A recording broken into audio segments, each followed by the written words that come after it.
Willkommen in einem Aufregens video. Welcome to another exciting video, in this case episode 62 of my game system design series. In this video, I'll investigate a card-based system to create World War II ad hoc games, figure games obviously.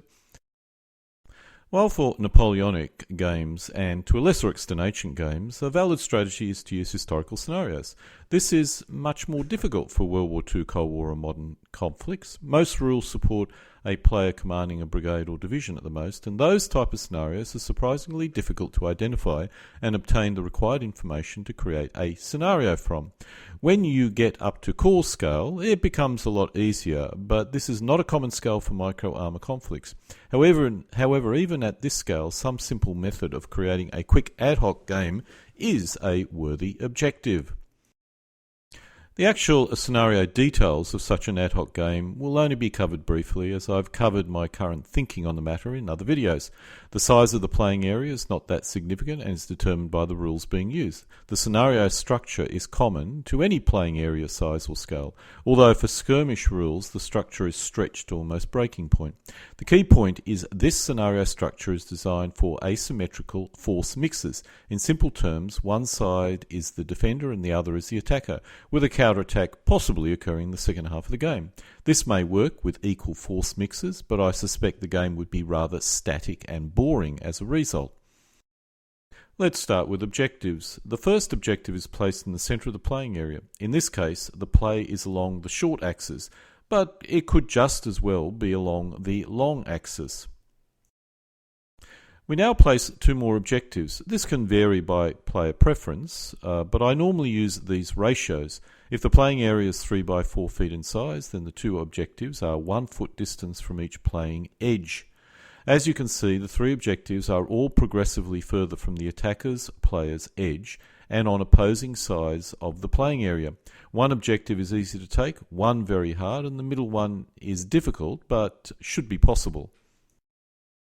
In the system that I use, only the attacker gains VPs from objectives, and it will gain its value, in this case 12 VPs. This can vary based on the point system you use, the first time it's been taken, and then gains a further 12 points if it's held at the end of the game. If the attacker takes two objectives and retains one objective, the game ends in a draw. If the attacker takes two objectives and holds both, the attacker has won. If the attacker fails to take two objectives, then the attacker has certainly lost. Other variations provide different levels of victory and loss. Losses would also gain either player's VPs, depending on the rules. However, I wouldn't rely on losses to gain VPs to a great extent, because this generally encourages static play. This layout would also work if play was along the long axis. Incidentally, in the early days of my scenario generation, I preferred play along the long axis for World War II, Cold War and moderns. These days I prefer it along the short axis. I'll also need to cover terrain placement, but it's expected roads, towns, hills, woods and streams exist in this playing area, again based on the scale and its theoretical location, that is, his historically theoretical location. I'm using 12 VPs in this case because it matches up with the point system of the rules I'll be using as an example. But as a guide, the points value of each objective should be equal to 25% of the points total of each side. Thus, if using a set of rules which uses a point system where each side has 200 points, each objective would be, as a result, 50 points. This is only important if you gain VPs for eliminating enemy elements equal to their points value. If not, then the points per objective will need to be adjusted based on whatever system you use to determine victory points for eliminated elements. Now we come to the meat of the video, the cards. For this example, I'll be assuming a 1939 ad hoc game between a Polish force and a German force. The rules I'm using is Neue Schwerpunkt, which is a figure game version of the SPI Modern Battles board game rules. The first set of cards that I'll be showing are the force mix cards, which you see here. Each card represents a division, a brigade, or, if rather small, a corps. If using a more typical set of rules such as Spearhead, each card would probably represent a company.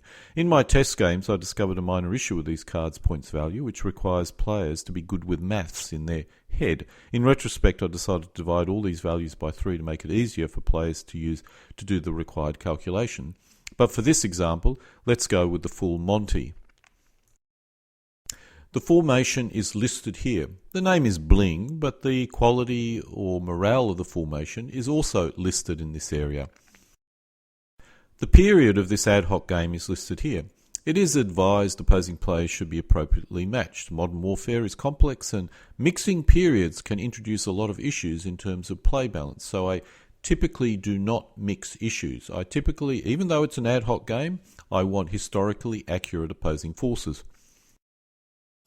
This value shows the points value of the formation if it's deployed on game turn 1. Each game, in this case, lasts for 12 game turns, which represents, for these rules, 12 real days. The next value shows the points value if this formation arrives on game turn 4, or the second quarter of the game. This shows the points value of this formation if it arrives on game turn 7, or the midpoint of the game. This shows the points value of this formation if it arrives on game turn 10, or the fourth quarter of the game. This shows the force mix in elements which this formation represents, in this case 6 elements. Each player will also have aircraft cards. In this case, a player can gain 5, 10 or 15 air points, and the points values are listed as per the force mix cards. The force mix cards are reasonably straightforward. Now let's look to the real nitty-gritty core of the system, the special cards. The second set of cards, which I'm showing here, are the special cards. I'll not go into detail of each card in this video and will only cover the cards selected during the card pick. In most cases, the cards are self-explanatory. It's expected that individual rules designers will create their own cards which are tailor-made for the rules that they wish to use this system for. Each player selects one of the 3 CNC cards. This is not a random selection, they just select a card. I'll assume both players select an ordinary commander as a CNC, but if other types are selected, there are some special rules which will affect the card selection process that are noted here. For World War II, Cold War and modern games, I generally allow players to select whichever card they so desire. In some cases there are historical limitations. Each player has a card deck which is shuffled and 4 cards selected randomly. This shows the Polish player selection. Left flank reinforcement allows the Polish player to have reinforcements arrive on his left flank or her left flank. The exact location is affected by the CNC quality and enemy actions. The card is not disclosed to the opponent and is hidden until used. The dispose any card allows the Polish player to, guess what, dispose of any card. This is also hidden until used. The Polish player has 2 force mix cards. If both arrive on game turn 1, the points total is 48 points. Each player has a points limit of 150 points, plus or minus 9, so there's no issues yet, and the Polish player must continue to select cards until he reaches the points limit. Selecting cards one at a time, the Polish player selects 4 more cards. One subgeneral is inferior, which is annoying. This can be removed using the dispose card, but the Polish player will wait before playing it. The Polish player can also play an intelligent success card at any time. The Polish player will wait until the German player has completed the card picking process before using this card. The force mix cards now total 90 points, still well below the allowed limit. After the Polish player has selected 4 more cards, this is the deck the Polish player has. The 12 VP objective card is only of value if the Polish player is attacking, and is nonetheless a difficult objective to achieve, so is of limited value to the Polish player. The double any force mix card allows the Polish player to double any single force mix card. The maximum points total of the Polish force is 142, so in theory the Polish player could stop his card pick and play with this hand. Instead of this, he decides to select 1 more card. The Polish player has selected a force mix card and the Polish player has decided to stop the card pool. The Polish player uses the dispose card to remove the inferior sub-commander card. The Polish player has decided to start the game with this force mix, which is a total of 4 Polish infantry divisions. The total value is 125 points. Attacking with infantry is not wise, so I would never use this deployment in that case. But as the Germans will almost certainly pick an offensive force mix, this does make sense. If the Polish player is lucky, he could be the defender. He better be the defender. This is also why the card selection is done simultaneously, 1 card per player. The remaining force cards will be used on game turn 7, which has a total of 24 points. The Polish total is 149 points, so the Polish player gains 1 VP. Remember, the limit is 150. The Polish player will also use his left flank reinforcement card with the 10th Mechanised Brigade. This does not need to be defined at the beginning of the game and is only declared when the card is used, but this is the most logical choice for the Polish player. Let's now look at the German player. The German gets a superior sub-general and 15 air points. The German also gets a 6 VP objective card, which is a good card. The German points total is a maximum of 75 points, so he's still well under the limit and can continue to pull cards. For the next 4 cards, the German player force mix maximum total is 164 points, which means some forces must arrive later. The German player has also selected a start force which is at least 3/4 of his total, which is not an issue because the German wants to attack anyway. The Germans end their card selection. On game turn 4, the Germans will deploy their air points for a points total of 22.5. This means the German total is 156.5 points, which means the Germans have given the Polish player 6.5 VPs. The Germans have the greater total on game turn 1, so are the attacker. As the Germans do not outnumber the Polish by more than 1.25 to 1, plays along the short axis, and the Polish player deploys on the playing area. This is good for the Polish player, as they have a large infantry force to defend the objectives, and the low speed of the infantry is not an issue in this particular case. For these rules, the loss of one element is worth 1 VP, irrespective of the element type. The standard size of the force mix in elements is 48, so the objectives have a VP total of 12 VPs each for basically holding it or taking it the first time for the attacker, and for holding it at the end of the game for the attacker. This is why I'm using 12 VPs for each objective in this particular example. Adding up 150 points is certainly possible, but some players may have difficulty or it may take a bit of time to do so. So I am thinking, well actually I'm not thinking, I actually did, of dividing all the points value by 3 to make it easier. As it turns out, in all of my card systems now, whatever the point system is used, I divide, so on average each card has a value of 12 VPs. This ad hoc scenario generation system does have a few downsides. The most obvious is you'll need to create a lot of cards. The standard cards are standard, so they don't need to be duplicated. The force mix cards are a different story. For the USSR, I would need over 20 sets of cards to reflect the Russian force mixes from 1941 to 1945. What I typically do is I basically only print out the force mix cards for a game before the game. This system would also be applicable for Cold War and modern conflicts. You just need to create the force mix cards for the rules you wish to use and the periods you wish to use. When I originally created this video, I had not posted any card decks for World War II, Cold War and modern rules. However, that's not the case. So I've got a full set of card decks for World War II, ranging from 39 to 45, and also Cold War, primarily focused on the potential Cold War, hot war in Europe.